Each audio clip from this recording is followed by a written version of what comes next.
People in Japan have been wrestling with the consequences of using nuclear power ever since last year's accident at Fukushima Daiichi. They've focused on the safety of the country's 50 reactors.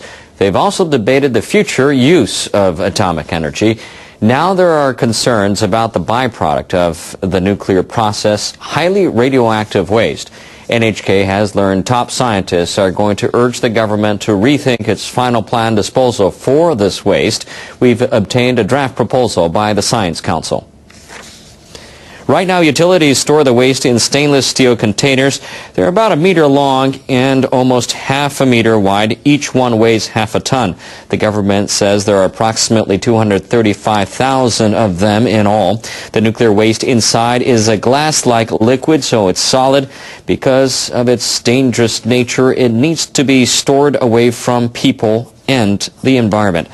No shit. The government decided on its final disposal plan, 12 years.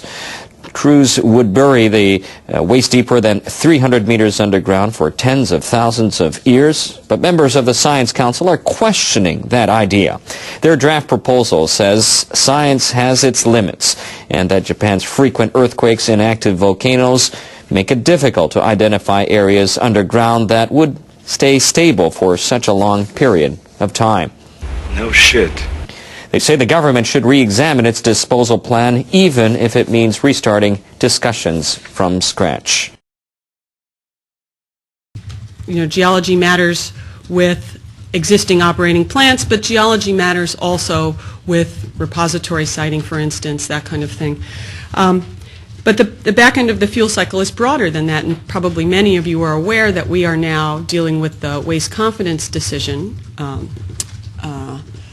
judgment and ruling out of the circuit court now at the NRC. And I'm not able to say a lot about this because it's an active adjudicatory matter, but let me just say that we know this is a pressing issue. It's a priority for us at the Commission. We are now at the Commission level looking at a staff document which is laying out some options for going forward. We will deal with that promptly, and we will have a plan to move forward quickly. So that's sort of where we're going with that, and there will be other issues that will come up as well. I think, especially out of Fukushima, we're also paying more attention to spent nuclear fuel and issues associated with that. And then my fourth and final goal for the agency is to improve communication. An agency like ours, an independent regulator, doesn't do well with the public and instill public confidence unless we communicate well. And my initial impression is of reading NRC documents is that some of them are rather opaque, and they're full of acronyms that are really difficult to figure out. There's no LOA, no list of acronyms associated with them. Yeah, it's funny, when I say LOA to people at the NRC, nobody knows what I'm talking about. Wow, it's an acronym. You don't have a clue.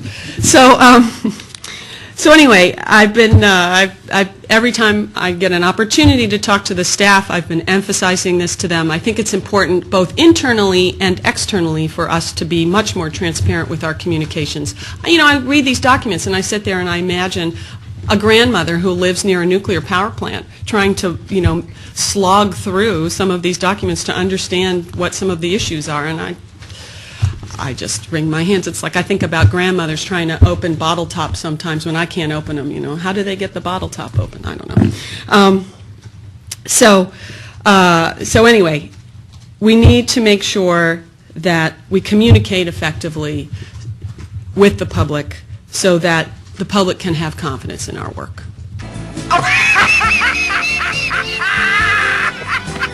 What's so funny now? I sometimes just think funny things.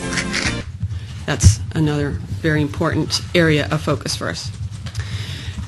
And there are a number of issues that will come up at plants, that have come up at plants. We will continue to maintain our focus on that. I've been very impressed with the staff at the NRC. They are a strong group of people, happy to debate the issues, and I'm convinced that their main goal is also ensuring public health and safety.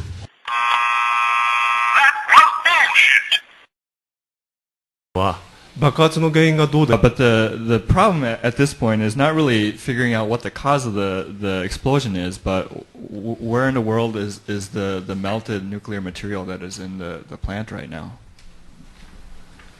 But unfortunately, we have no way of figuring this out. If it was, for example, a coal power plant, at this point we would be able to go in and touch the material and look at it more closely and figure out what's going on. But that's not the case with this kind of power plant.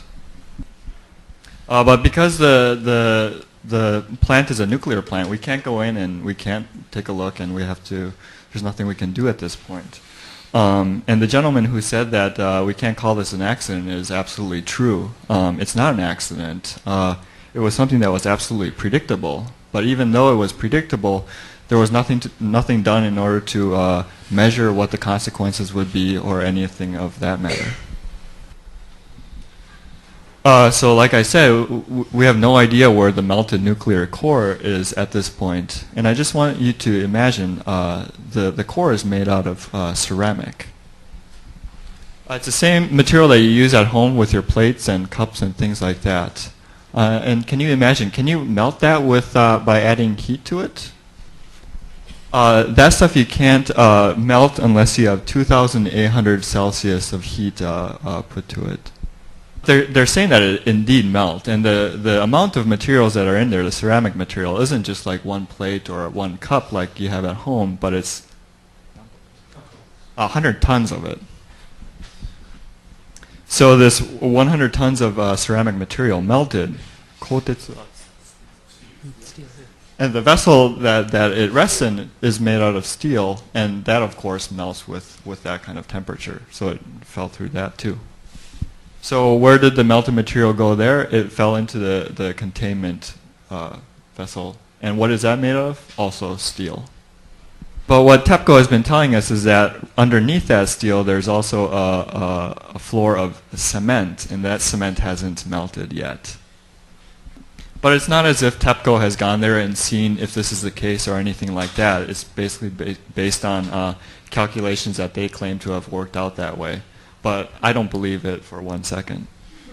There's at least a possibility that it's gone through all of it and leaked into the ground. When something like that happens, there's a strong possibility that it leaks into the environment, and of course into the ocean. That's right there. And I've been advocating since last May that a big wall be built underground to prevent that from entering the rest of the environment. I actually really hate politics, but I've approached several politicians about this and convinced them that this is actually something that's very necessary. But unfortunately, neither TEPCO or the Japanese government has moved on this proposal. That's really all I know at this point. I really hope that something is done so that the material doesn't spread to the greater environment, and I'm going to do all I can do to prevent that from happening.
Cleanup workers are reporting a surge in debris washing ashore along the Alaskan coast. They believe a large part of the waste floated there after the tsunami last year in northeast Japan. A group called the Gulf of Alaska Keeper has been tracking its cleanup activities since June. The non-profit organization compared the amount of debris washed up this year with last year. Workers collected debris near the city of Anchorage.